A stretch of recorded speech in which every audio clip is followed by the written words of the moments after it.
rahasia semesta yang dibentangkan di dalam diri kita.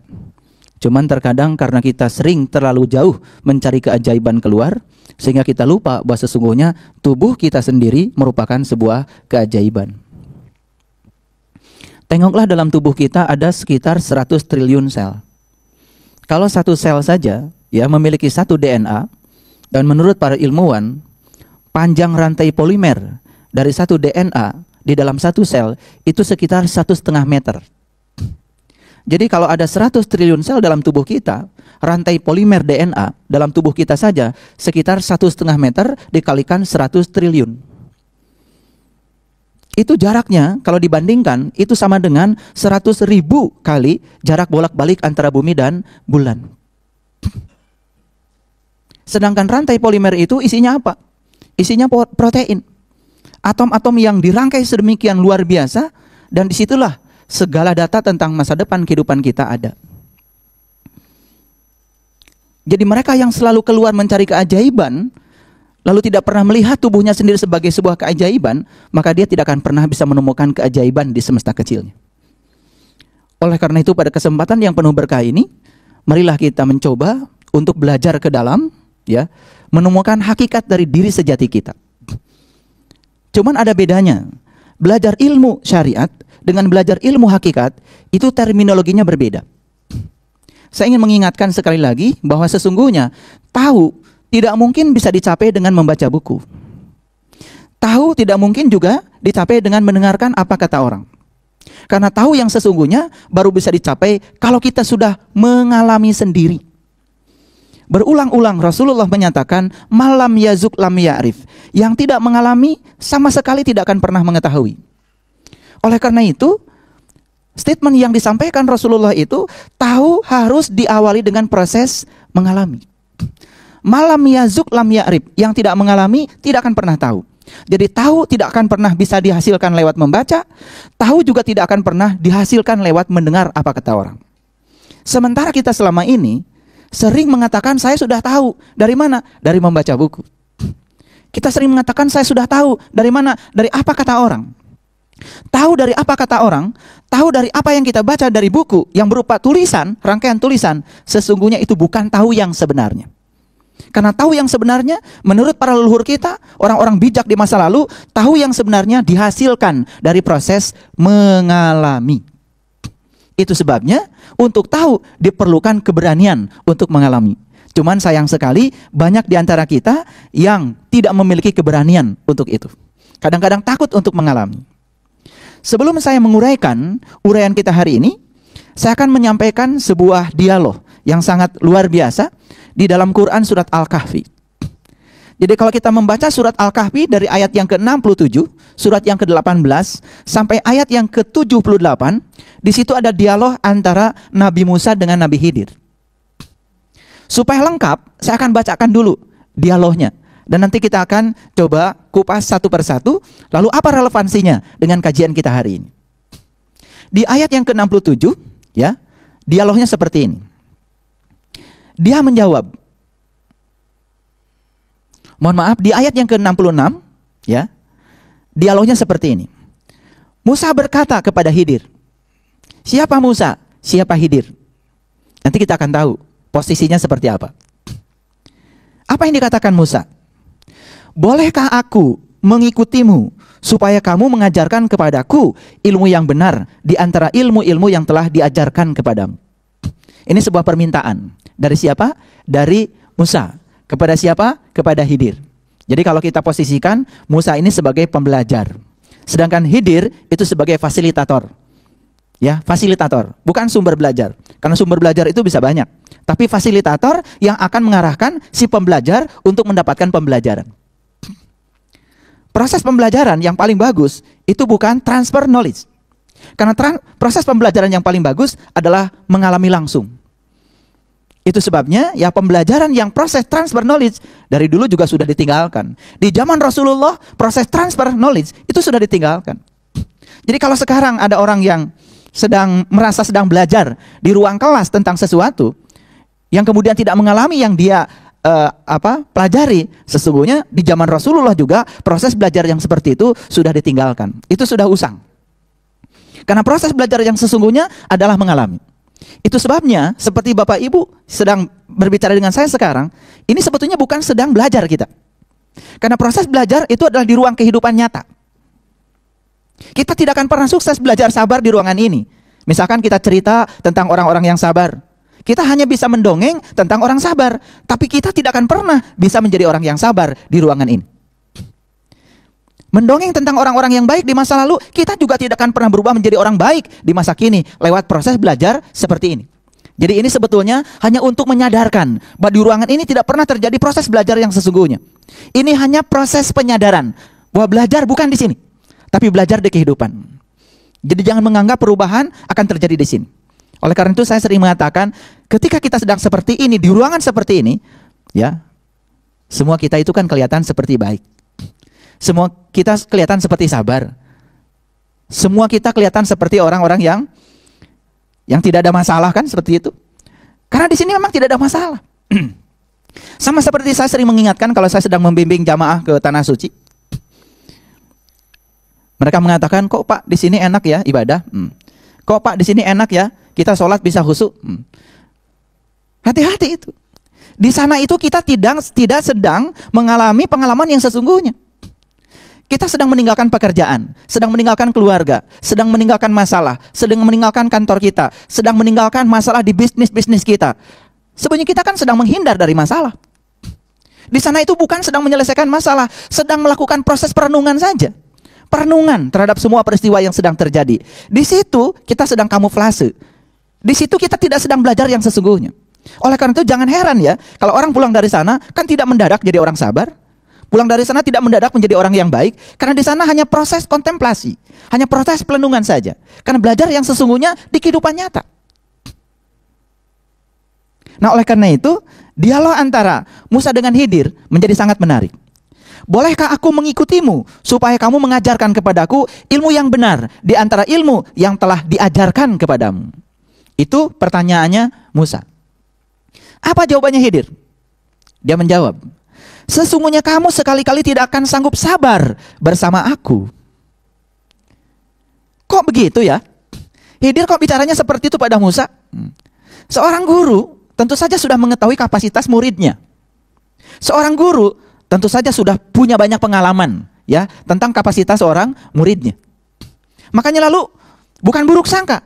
Khidir mengatakan, sesungguhnya kamu sekali-kali tidak akan sanggup sabar bersama aku. Coba kita lihat nanti dan kita coba potret dialog ini untuk kita. Kemudian Khidir melanjutkan, dan bagaimana kamu dapat sabar atas sesuatu yang kamu belum mempunyai pengetahuan yang cukup tentang itu? Biasanya kalau orang pengetahuannya sedikit, biasanya kan sedikit-sedikit nanya, sedikit-sedikit nanya. Itu biasanya karena pengetahuannya sedikit. Orang yang pengetahuannya sedikit biasanya dikit-dikit nyalahkan orang, dikit-dikit nyalahkan orang, dikit-dikit menghukum orang. Kan seperti itu. Itu yang disebut dengan sifat kekanak-kanakan dalam belajar. Kita lanjutkan. Di ayat yang ke-69. Musa berkata, insya Allah kamu akan mendapati aku sebagai orang yang sabar. Dan aku tidak akan menentangmu dalam sesuatu urusan pun. Ini janjinya Musa. Tidak akan menentang dalam segala urusan. Lalu ayat yang ke-70. Dia berkata, jika kamu mengikutiku, ini kata Khidir, maka janganlah kamu menanyakan kepadaku tentang sesuatu apapun sampai aku sendiri menerangkannya kepadamu. Jadi ini larangan dari Khidir kepada Musa. Janganlah kamu menanyakan kepadaku tentang sesuatu apapun sampai aku sendiri menerangkannya kepadamu. Ini bukan otoritas guru seperti itu, tetapi seorang guru itu tentu saja baru akan menerangkan kepada muridnya kalau sang murid itu sudah dibimbing untuk mengalami. Contoh, seorang guru yang tidak baik, dia langsung menginformasikan pada muridnya bahwa suhu udara di tempat ini sekian derajat. Tapi muridnya tidak pernah dilibatkan untuk sama-sama mengukur suhu udara di tempat ini pakai termometer. Tapi yang luar biasa, mungkin kita pun waktu sekolah tanpa curiga kepada guru, apakah guru itu bisa menggunakan termometer atau tidak? Apakah guru itu rabun apa tidak? Apakah guru itu menggunakan termometer dengan cara yang benar? Melihatnya dengan cara yang benar? Maka seorang murid biasanya langsung percaya pada guru. Kan biasanya gitu kita. Ketika guru mengatakan suhu di Jakarta sekarang 34 derajat Celcius, sang murid langsung mengatakan, yes, setuju, dan dia mencatatnya.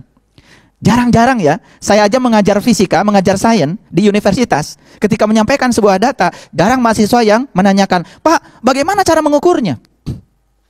Boleh nggak saya mencoba sendiri mengukurnya? Jarang yang seperti itu. Karena kita kadang-kadang merasa puas dengan informasi yang diberikan seakan-akan kita sudah tahu. Yang berbahaya ketika kita berbicara urusan spiritual. Meyakini sesuatu tanpa mengalami. Meyakini sesuatu tanpa pemahaman. Tiba-tiba kita merasa sudah tahu. Dan apa yang kita anggap sudah tahu, padahal sesungguhnya hanya persepsi kita sendiri disampaikan kepada orang lain yang belum tahu. Bayangkan dalam sekejap, sekian ribu orang menyerap sesuatu yang kita sebut tahu, dan mereka juga menyatakan tahu, padahal yang dia tahu pun hanya persepsi yang disampaikan kepada orang lain, bukan sebuah pengalaman. Harusnya kan ketika guru tadi mengatakan suhu udara di Jakarta 34 derajat Celcius, dia harusnya ke depan, pinjam Pak termometernya. Boleh nggak saya menggunakannya?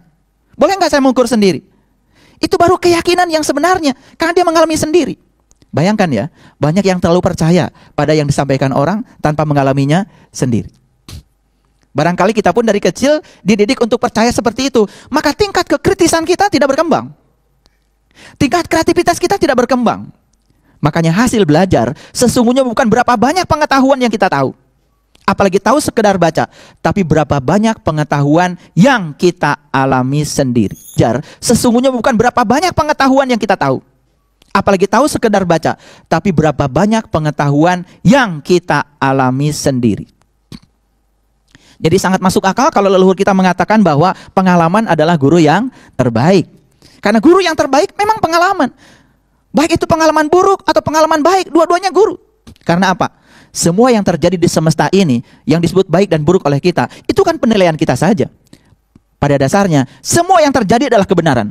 Dan semua kebenaran terjadi apa adanya secara natural. Dinilai baik, tidak dinilai baik, kalau segala peristiwa terjadi, terjadilah apa adanya. Makanya yakinilah bahwa dalam hidup kita, semua yang terjadi adalah kebenaran. Dan itu terjadi apa adanya secara natural. Makanya orang yang sudah di tingkat itu kesadarannya tidak terjebak lagi oleh penilaian baik dan buruk. Ada yang bertanya kepada saya, Pak, kira-kira bagaimana ya masa depan saya? Saya bilang, masa depan kamu tergantung apa yang kamu pikirkan, apa yang kamu bicarakan, dan apa yang kamu lakukan saat ini. Kenapa begitu, Pak? Karena yang sedang kita pikirkan, yang sedang kita bicarakan, yang sedang kita lakukan saat ini, sesungguhnya kita seakan-akan sedang membuat sebuah skenario besar tentang nasib dan takdir kita di masa depan. Semua skenario nasib dan takdir kita di masa depan itu direkayasa oleh pikiran, kata-kata, dan perbuatan yang kita lakukan saat ini. Jadi yang menentukan masa depan kita, itu tiga hal itu yang kita lakukan saat ini. Baik, kita lanjutkan lagi, ya. Jika kamu mengikutiku, kata Khidir kepada Musa, kalau kamu ikut dengan aku, belajar sama aku, maka janganlah kamu menanyakan kepadaku tentang sesuatu apapun sampai aku sendiri menerangkannya kepadamu. Nah, ada dua tipe guru. Satu, ada guru yang menerangkan tanpa siswanya diajak mengalami. Yang kedua, ada tipe guru yang menerangkan setelah siswa mengalami. Kira-kira kita mau pilih tipe guru yang mana? Pasti kalau disuruh memilih, kita akan pilih tipe guru yang kedua. Tapi kita kadang-kadang sering tidak penasaran, ya, sering tidak penasaran. Rasa ingin tahu kita itu terkadang-kadang, ya, tidak berkembang. Ya, jadi kalau kita disuruh, wah, kalau kamu tidak melakukan ini akan begitu, kalau kamu tidak melakukan ini akan begini, apa saja yang dikatakan orang kita ikut saja, tanpa kita memikirkannya. Itu sebabnya ya kecerdasan Tuhan yang dititipkan kepada kita yang bernama pikiran ini terkadang tidak berkembang. Itu sebabnya saya merasa prihatin walaupun tidak boleh prihatin. Hampir kebanyakan ya hasil lulusan pendidikan sekarang ini di tanah air kita ya bukan orang-orang yang berpikir kritis dan kreatif, tapi orang-orang yang merasa dirinya tahu karena dia sudah mengumpulkan sejumlah pengetahuan di kepalanya. Padahal dalam hidup pengetahuan itu tidak menolong. Karena yang menolong dalam hidup adalah keterampilan menyelesaikan masalah. Dan itu dibantu oleh kekritisan dan kekreatifan di dalam berpikir. Jadi hasil pendidikan itu sesungguhnya adalah mengembangkan keterampilan berpikir. Itu sebabnya belajar agama pun sebetulnya adalah mengembangkan keterampilan berpikir. Sampai suatu saat pikiran kita itu selaras dengan keinginan dari jiwa yang ada di dalam tubuh kita. Baik, kita lanjutkan dulu ya. Ayat yang ke-71. Nah, setelah diterima nih ya, Musa oleh Khidir menjadi muridnya. Walaupun dengan persyaratan-persyaratan yang seperti tadi, kamu jangan bertanya tentang sesuatu sebelum aku menerangkannya kepadamu. Dengan persyaratan-persyaratan yang semacam itu, kemudian mereka berjalan. Ini ayat yang selanjutnya, Al-Kahfi ayat 71. Maka berjalanlah keduanya, hingga tatkala keduanya menaiki perahu, lalu Khidir melobanginya. Lalu Musa berkata, mengapa kamu melobangi perahu itu? Akibatnya kamu akan menenggelamkan penumpangnya. Sesungguhnya kamu telah berbuat sesuatu kesalahan yang besar. Protes bukan ini? Protes bukan ini? Nah, ini protes pertama Musa kepada Khidir dalam perjalanan belajarnya. Jadi ketika Khidir melubangi perahu, Musa protes. Mengapa kamu melubangi perahu itu? Akibatnya kamu akan menenggelamkan penumpangnya. Sesungguhnya kamu telah berbuat sesuatu kesalahan yang besar. Bayangkan, gurunya sendiri disalahkan. Nanti saya akan memberikan sebuah ilustrasi betapa beda belajar ilmu syariat dengan belajar ilmu hakikat. Nanti kita akan melihat perbedaannya. Tidak bisa terminologi belajar ilmu syariat diterapkan untuk memahami ilmu-ilmu hakikat. Kita lanjutkan dialog berikutnya. Di ayat yang ke-72, Khidir berkata, bukankah aku telah berkata, sesungguhnya kamu sekali-kali tidak akan sanggup sabar bersama dengan aku.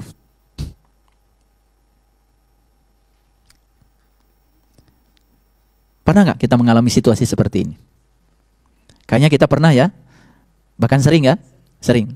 Guru belum selesai bicara, sudah memotong.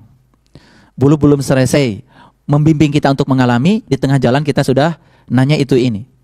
Nah, itu sebabnya ya, belajar ilmu-ilmu hakikat itu kuncinya cuma dua. Sami'na wa ata'na. Aku mendengar, aku ikut. Aku mendengar, aku ikut. Aku mendengar, aku ikut. Itu saja.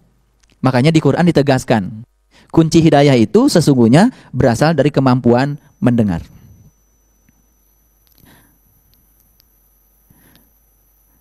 Orang-orang yang mau mendengar dan mengikuti yang dia dengar, maka dialah calon-calon penerima hidayah. Dan di Quran dikatakan lebih tinggi lagi, itu calon ulul albab. Alladzina yastami'unal qaul fayattabi'una ahsanahu ulaika hadahumullah ulaika hum ulul albab.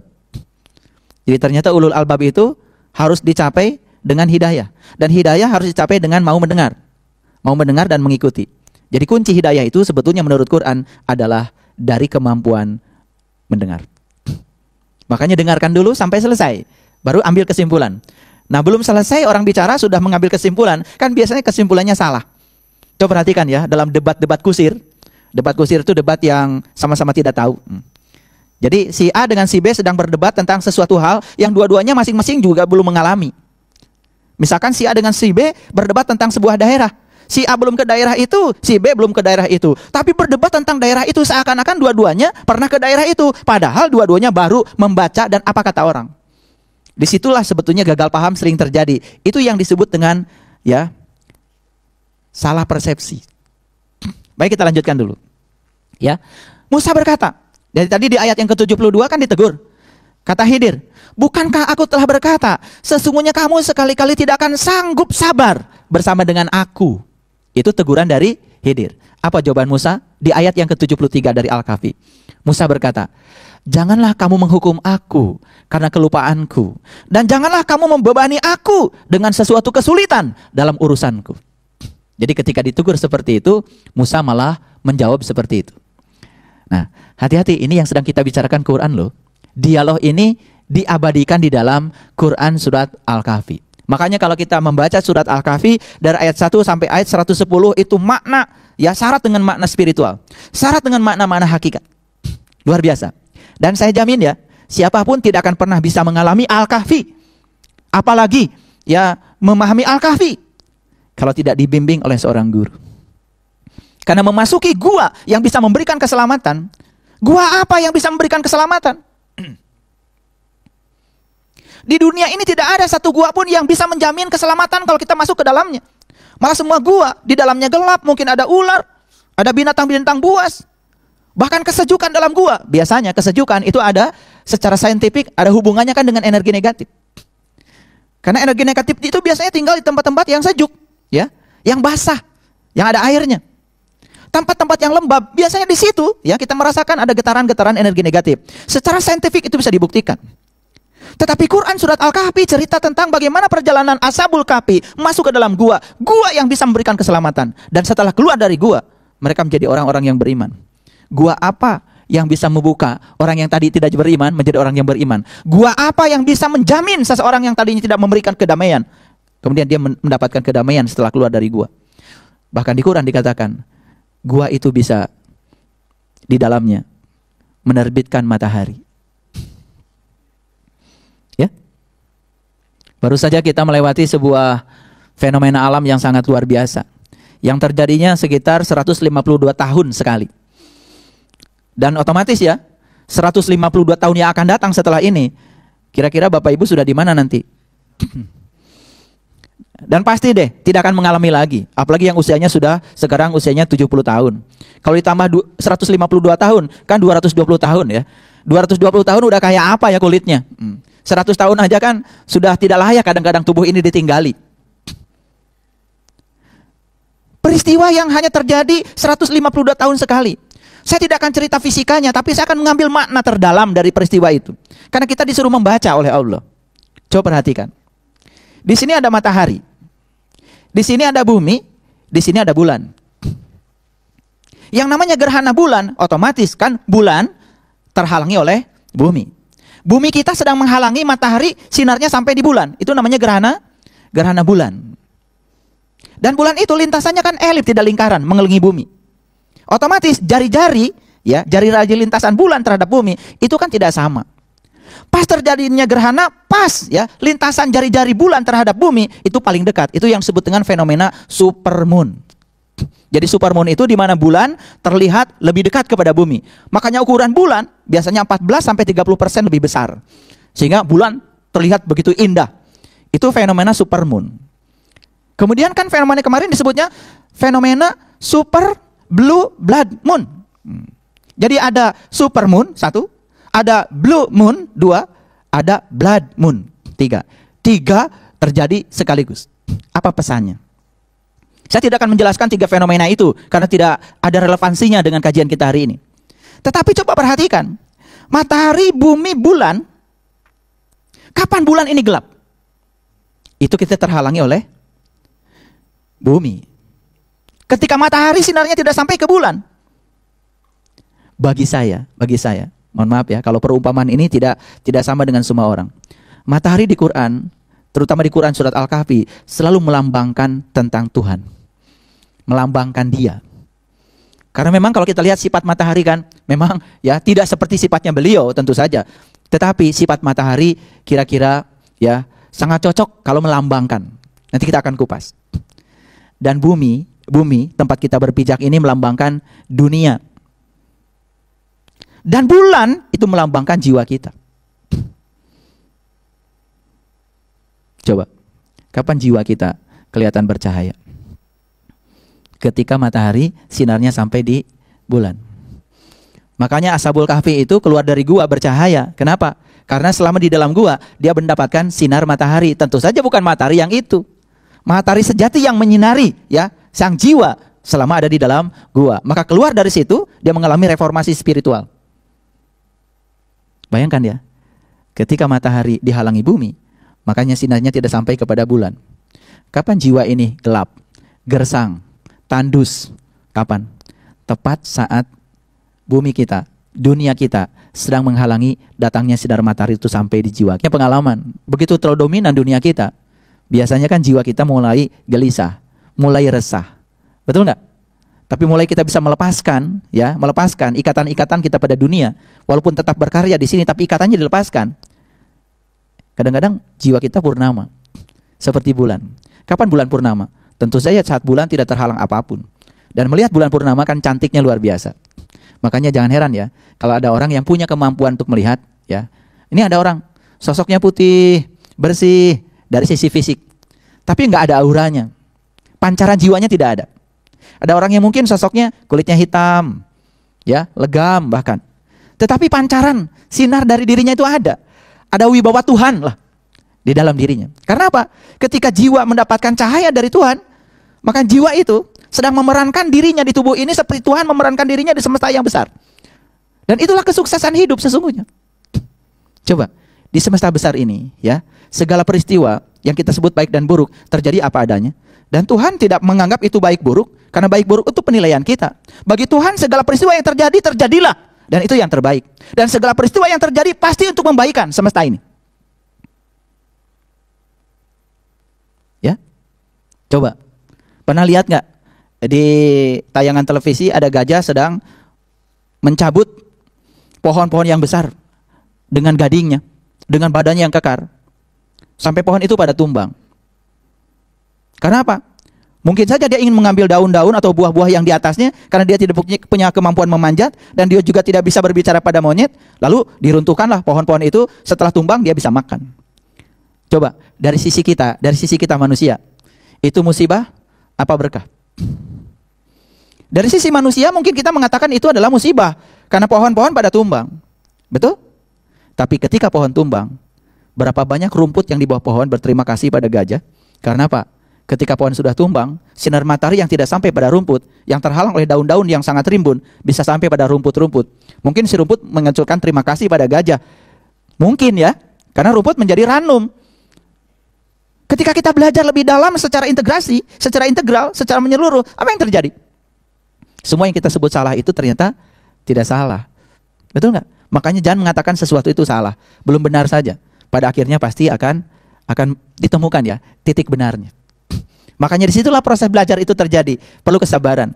Nah, dalam ayat ini, dalam dialog ayat ini, ternyata Khidir ini belum sabar ya. Ya, kita lanjutkan dialognya. Maka berjalanlah keduanya hingga tatkala keduanya berjumpa dengan seorang anak, maka Khidir membunuhnya. Sekali lagi saya ingin menyampaikan ya, di Quran surat Al-Kahfi itu cerita simbolik itu dari ayat 1 sampai ayat 110 itu sangat padat sekali. Cerita simbolik luar biasa.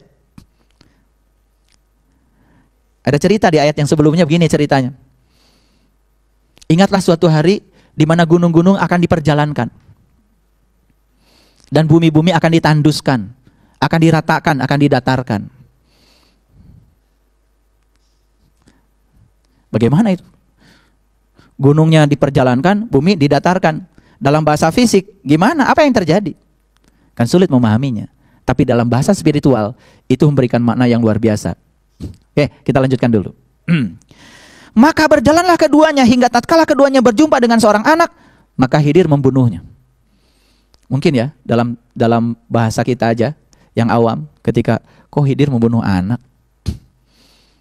Kalau kita memahami dengan bahasa biasa, mungkin kita akan protes ya.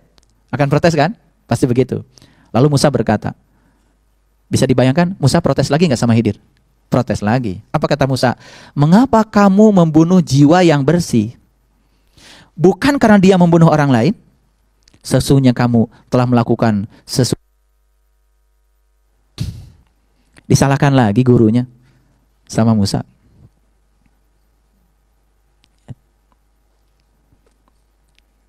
Mohon maaf ya, Bapak Ibu. Ada orang yang terbunuh karena ada orang yang membunuh. Siapa yang salah? Nah, karena kita masih terjebak oleh benar salah, maka kita langsung akan mengatakan yang salah adalah yang membunuh. Maka yang membunuh kan dihukum. Sekarang dari kacamata semesta, siapa tahu orang yang harus terbunuh ini punya beban karma di masa lalu, sehingga dia memang harus menjalani sebuah peristiwa itu untuk membebaskan hutang karmanya supaya dia lunas. Dari sudut pandang semesta, kan? Betul nggak? Saya bukan melegalkan pembunuhan, tapi kita memang kalau ada yang membunuh, ada yang dibunuh ya, yang membunuh dihukum dari sisi hukum duniawi, ya. Tetapi dari kacamata spiritual bisa jadi ada pelajaran yang lebih dalam. Sehingga kita tidak terjebak pada benar salah. Karena semua yang harus terjadi memang begitulah terjadi. Di balik itu pasti ada pesan yang sedang disampaikan Allah. Nah, kadang-kadang kita tidak pandai untuk mengambil pesannya. Baik, kita lanjutkan, ya. Musa berkata, ya. Jadi ketika Khidir membunuh seorang anak tadi, kemudian Musa protes. Protesnya, "Mengapa kamu membunuh jiwa yang bersih? Sesungguhnya kamu telah melakukan sesuatu yang mungkar," kata Musa. Apa jawaban Khidir? Khidir berkata di ayat 75, "Bukankah sudah kukatakan kepadamu bahwa sesungguhnya kamu tidak akan dapat sabar bersamaku?" Sudah berapa kali nggak sabarnya? 2 kali. Pertama waktu Khidir melobangi perahu. Yang kedua waktu Khidir membunuh seorang anak. Kemudian Musa berkata, "Jika aku bertanya kepadamu tentang sesuatu sesudah kali ini, maka janganlah kamu memperbolehkan aku menyertaimu. Sesungguhnya kamu sudah memberikan cukup peluang kepadaku."